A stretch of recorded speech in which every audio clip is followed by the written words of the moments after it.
Domnule Weber, remiză 34-34 cu CSM Ploiești. Câteva cuvinte despre acest joc. Ce pot să spun? Dacă m-ați fi întrebat înainte de meci dacă mi-aș dori cel puțin un punct cu Ploiești, m-aș fi declarat mulțumit cu un punct.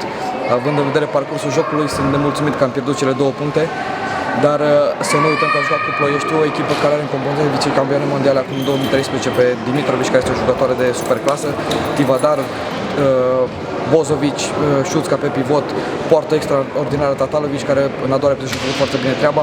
Ce pot să zic?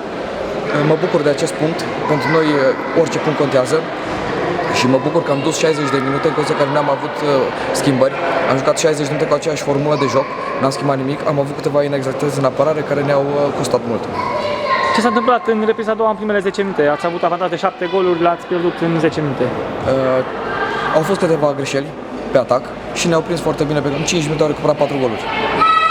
Am cerut time-out imediat, dar până ne-am revenit au durat încă 3-4 minute și ne-a costat. O eventuală victorie astăzi ar fi încheiat, oarecum lupta pentru ultimele 2 locuri, adică ați fi trimis și mai mult spre divizie Sebeșul și Bucureștiul? Nu pot să mă pronunț, mai este un retur de jucat, încă 13 meciuri, 14 cu cel din ultima etapă.